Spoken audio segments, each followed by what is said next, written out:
Buenas tardes, nosotros vamos a hablar acerca de transporte de membrana. Somos el grupo 212 del subgrupo 1 y somos el equipo número 5. Y los integrantes somos Valeria de la Torre Medina, Elizabeth Hernández, Jocelyn López, Melissa García y Isaí Chávez Covarrubias. Y pues la introducción sería que nosotros vamos a explicar y examinar los mecanismos mediante los cuales las membranas controlan el tránsito de pequeñas moléculas hacia el interior y exterior de las células. Poseen la capacidad de transportar selectivamente macromoléculas como las proteínas a través de su membrana. Y los principios de transporte serían las diferencias de composición iónica entre el interior y exterior de una célula por medio de su membrana. Las proteínas transportadoras y sus funciones son necesarias para el transporte a través de las membranas celulares de casi todas las moléculas orgánicas pequeñas sin carga, que puede atravesar directamente la bicapa líquida mediante la fusión simple. Cada proteína transportadora es muy selectiva y con frecuencia transporta un solo tipo de molécula. Cada membrana celular contiene un conjunto de proteínas distinto que lo que le es propio le permite dirigir e impulsar el complejo tránsito de moléculas pequeñas hacia el interior y exterior de las células, entre el citosol y los diversos organulos revestidos de membranas. Un ejemplo sería la membrana plasmática, que contiene proteínas transportadoras y permiten el acceso de nutrientes como azúcares, aminoácidos y nucleótidos. Mi nombre es Jocelyn López y les voy a hablar sobre la estructura de la membrana. Es la que le da identidad a la célula, ya que la delimita. No aísla a la célula del medio, sino que la comunica a las demás. La membrana celular desempeña diversas funciones, entre las cuales se destacan dos: la adhesión celular y el transporte de sustancias. Y aquí se ve una imagen de la membrana. Su composición y estructura de la membrana está compuesta por una serie de sustancias, entre los que se destacan los lípidos, las proteínas y los glúcidos y el colesterol, que es un tipo de lípido. Se postularon diversas teorías. Una de ellas, la más aceptada por los científicos, es el modelo de mosaico fluido. ¿Por qué modelo? Porque no está demostrada que un 100% que aún quedan ciertos puntos oscuros en su organización, pero sirven para explicar varias características de la membrana. ¿Y por qué mosaico? Porque tiene muchos componentes, que es lo que está diciendo, que tenía lípidos, proteínas, glúcidos, colesterol. Y fluido porque los componentes no están fijos, se pueden mover, la membrana se puede mover y presentan características propias de los líquidos, así como el agua se mueve, pero esta no está la cual no va a estar esparcida, nada más puede moverse, pero no puede estar toda desparramada. Esta bicapa de fosfolípidos tiene unas cabezas, una cabeza y dos colas. La cabeza es hidrofílica, que quiere decir que va a estar en contacto con el agua. En cambio, las dos colas son hidrofóbicas, entonces le tienen fobia al agua y no van a estar en contacto. El grosor de la membrana es de 1 nanómetro y se encuentran pequeñas moléculas de colesterol entre los fosfolípidos, que es solo en células animales. Proteínas de membrana. Y hay proteínas de membrana integrales y periféricas. Y las integrales también se les denominan como intrinsecas. Atraviesan la bicapa o están embebidas en ella parcialmente. Las periféricas o extrínsecas junto a la cara interna a la bicapa lipídica. Los glicoproteínas y glicolípidos con una cadena de oligosacáridos unida mirando a la cara externa. Aquí les muestra las imágenes de una membrana celular, en el cual tiene, pues aquí se identifica la proteína, y estos de morado son los glucolípidos, y también el citosol de este lado y esta celular de este lado. Buenas tardes, mi nombre es Melissa García y les voy a hablar acerca del transporte pasivo. Y el transporte pasivo puede ser impulsado por gradientes de concentración y por fuerzas eléctricas. ¿Qué quiere decir transporte pasivo? Que es aquel que no gasta energía.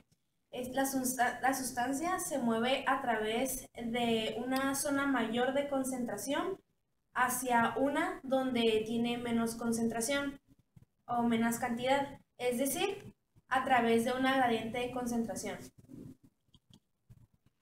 Ese tipo de transporte se divide en tres, que la primera sería difusión simple o difusión múltiple. Esta difusión significa que las moléculas pueden pasar directamente a través de la membrana. La difusión es siempre a favor de un gradiente de concentración, esto limita la máxima concentración posible en el interior de la célula o en el exterior si se trata de un producto de desecho. La efectividad de la difusión está limitada por la velocidad de la difusión de la molécula. Por lo tanto, si bien la difusión es un mecanismo de transporte suficientemente efectivo para algunas moléculas, por ejemplo, como el agua, las células deben utilizar otros mecanismos de transporte para sus necesidades. La otra sería difusión facilitada. La difusión facilitada utiliza canales que están formados por las proteínas de membrana, que permite que las moléculas cargadas difundan libremente hacia afuera y hacia adentro de la célula. Estos canales son utilizados sobre todo por iones pequeños.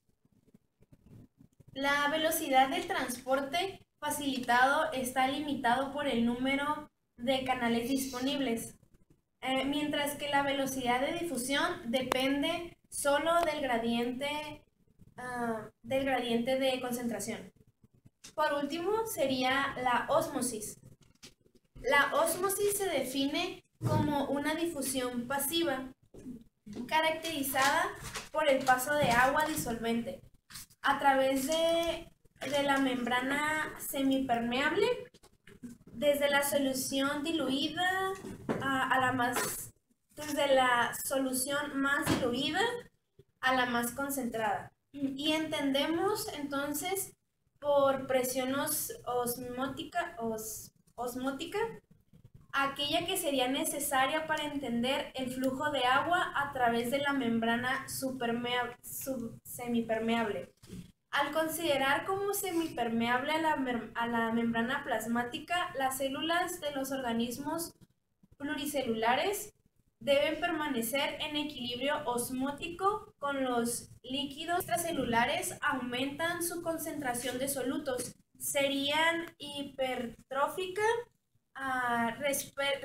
respecto a las células. Como consecuencia se originan pérdida de agua y de deshidratación. De igual forma, si los líquidos extracelulares se diluyen, se hacen hipotónicos respecto a las células. El agua tiende a pasar al protoplasma y las células se hinchan y se vuelven turgentes, pudiendo estallar por un proceso de turgencia. En el caso de los eritrocitos sanguíneos, la plasmosis se denomina creneación y turgencia en el homólosis. Hola, buenas tardes. Mi nombre es Elizabeth. Yo les voy a hablar sobre los gradientes de hidrógeno. Los gradientes de hidrógeno positivo se utilizan para impulsar el transporte a través de la membrana en plantas, hongos y bacterias. No poseen bombas de sodio y potasio positivo en sus membranas plasmáticas y en estos casos el transporte de solutos hacia el interior de la célula depende de un gran diéstere electrónico de hidrógeno positivo, en lugar de un gran diéstere electrónico de sodio positivo. En algunas fotosintéticas, el gran diéstere de hidrógeno positivo es generado para la actividad de bombas de hidrógeno positivo. El transporte activo moviliza solutos en contra de sus gradientes electroquímicos. Corresponde a un transporte en el cual los solutos se movilizan en contra de un gran diéstere de contracción, es decir, de un lugar de menor profundización a otro de mayor concentración.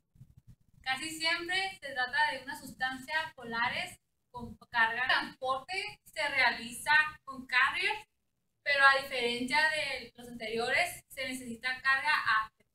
Yo soy Isaí Chávez y les voy a hablar de la concentración intercelular de Ca.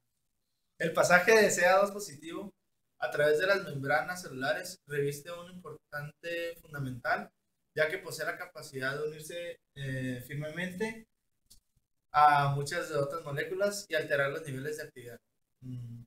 Cuando menor sea la concentración basal del Ca2 positivo,